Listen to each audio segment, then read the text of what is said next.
Assalamualaikum warahmatullahi wabarakatuh. Di sini saya Muhammad Rahman dari jurusan Jasresek kelas 3B. Saya di sini bersama seorang atlet wushu yang bernama Mas Dion. Untuk lanjutnya saya akan bertanya tentang apa sih wushu itu, Mas Dion?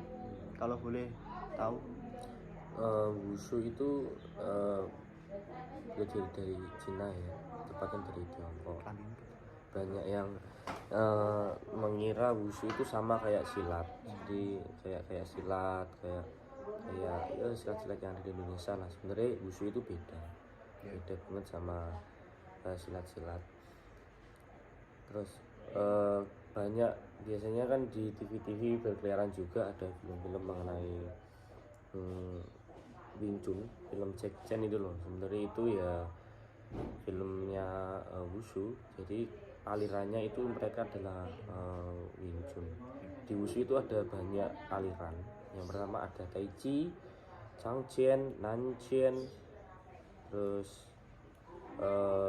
tradisional kayak jurus-jurus hewan kayak ular, terus banyak lah, monyet banyak dan lain-lain. Nah, untuk kriteria umur mengikuti wushu itu sekitar umur berapa?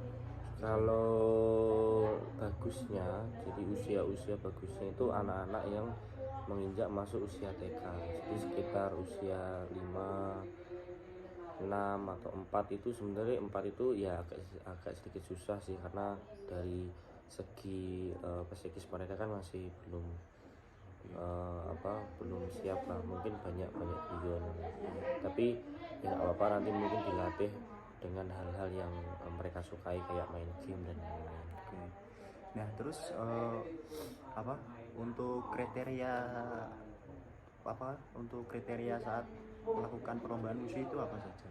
Ya banyak itu. Jadi di wushu kan ada beberapa jurus kan, yaitu jurus yang dipertandingan kayak Changchen.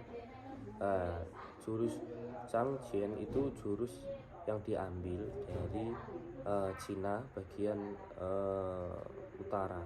Kalau Nanchen itu diambil dari bagian selatan. Jadi kayak dari dua jurus itu sudah beda karakter. Kalau Changchen itu lebih kelincah, jadi daerah-daerah Cina utara itu mereka sebagian besar itu adalah nelayan. Jadi hidupnya mereka itu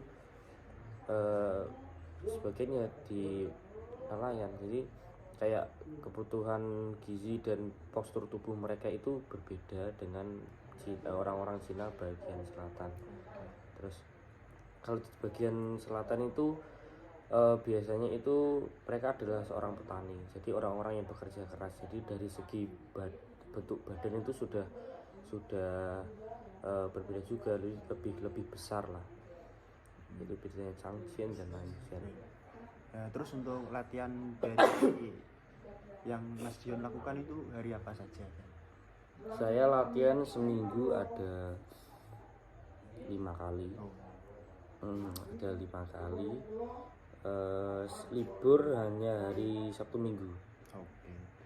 Nah, yang membedakan wushu sama taekwondo, karate itu apa? Gerakannya atau tekniknya atau gimana? Iya, semua dari gerakannya pun sudah berbeda ya, dan dari negara pun juga sudah berbeda sebenarnya. Kalau Korea kan yang saya ketahui dari Korea kayaknya. Korea itu taekwondo.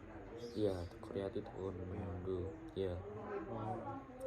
Karate Jepang itu sudah berbeda dari gerakannya, karena di wushu itu lebih ke seninya dapat, karena kalau pertandingan itu ini loh harus menguasai lapangan. Jadi kalau yang saya tahu, kalau taekwondo atau karate itu kan kayak di tempat aja ya, jadi kayak geraknya di tempat.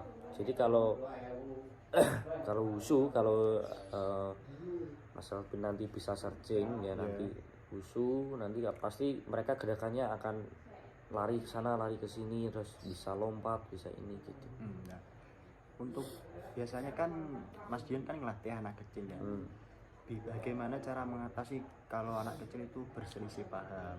Nah itu gimana cara Oh iya, saat bertengkar atau iya, gimana iya, itu iya. solusinya gimana untuk Mas Dion Iya. cara mengatasinya?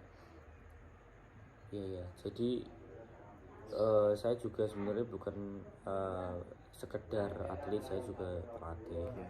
yang ngajar-ngajar anak-anak kecil gitu juga.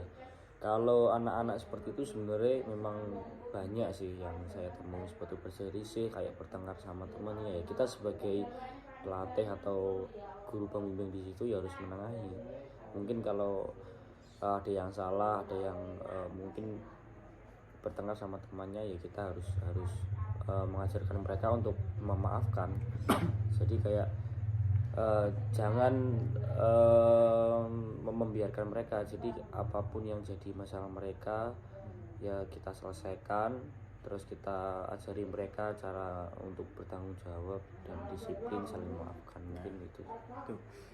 Untuk Mas Dion, cara memanage waktu saat Mas Dion kan kuliah kan? Saat kuliah, waktu kuliah, terus saat waktu latihan itu gimana cara ngaturnya biar nggak bertabrakan itu?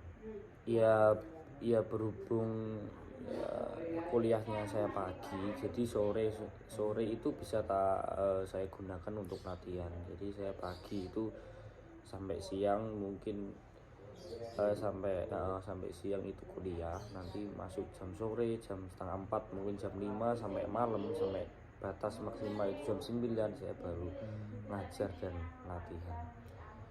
Tapi kalau ada kelas malam, ya mau nggak mau salah satu ya harus ditinggalkan, entah itu wusu ataupun kuliahnya. Nah itu saja pertanyaan saya dari atlet yang bernama Mas Dion. Terima kasih, sekian dari saya. Wassalamualaikum warahmatullahi wabarakatuh.